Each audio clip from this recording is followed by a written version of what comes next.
Dans la plupart des mangas, les héros sont des symboles de courage, de justice, de sacrifice. Mais certains auteurs prennent cette idée et la retournent complètement. Et aujourd'hui, on va parler d'un manga qui pose une question très simple. Et si les héros étaient en réalité les pires ordures de la société? Ni plus, ni moins. Bienvenue dans Yusha no Kuzu, ou Scream of the Brave, un manga qui démonte complètement le mythe du héros.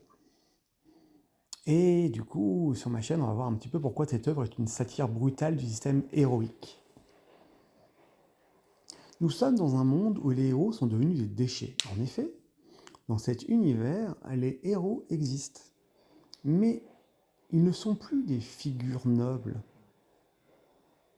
Ils sont devenus violents,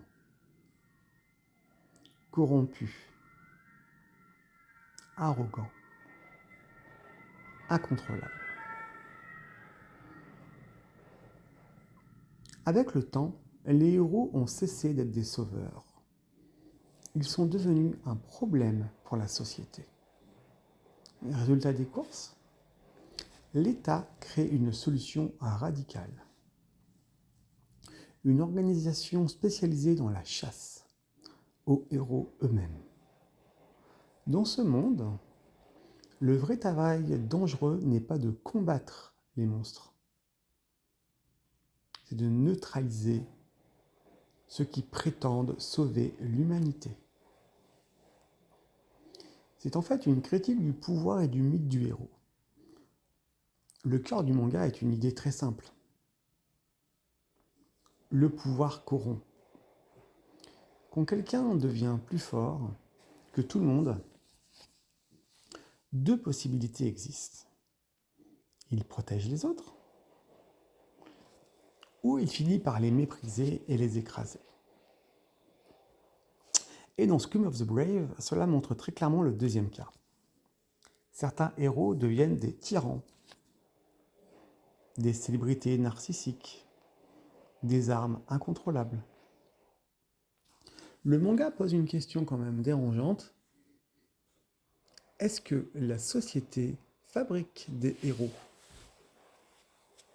Ou est-ce qu'elle fabrique des monstres avec un titre glorieux?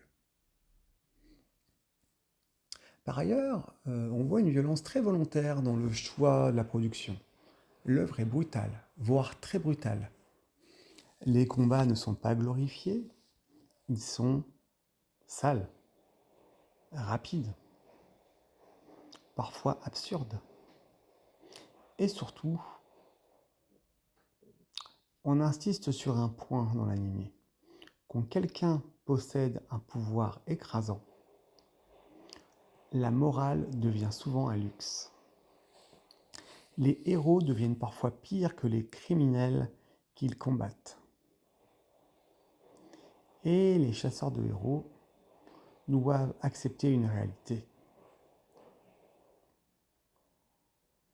Pour arrêter un monstre, il faut parfois agir comme un monstre. Pourquoi ce manga peut déranger? Ce qui rend Scream of the Brave intéressant, c'est qu'il refuse complètement le fantasme héroïque. Il n'y a pas de héros parfait, de justice simple, de morale claire. Tout est gris, parfois même noir. Le manga nous oblige à regarder une vérité inconfortable. Les figures héroïques que nous admirons pourraient être les premières à abuser de leur pouvoir. Scream of the Brave n'est pas un manga pour célébrer les héros. C'est un manga pour les déconstruire. Pour rappeler que le titre de héros ne garantit ni la morale, ni la sagesse, ni la justice. Et parfois, le héros est simplement le méchant qui a gagné la bataille narrative. Et vous, Que pensez-vous de School of the Brave? Une satire intelligente du mythe héroïque? Ou une vision trop cynique du pouvoir? Dites-le en commentaire. Et si vous aimez les analyses critiques de manga et d'anime, abonnez-vous.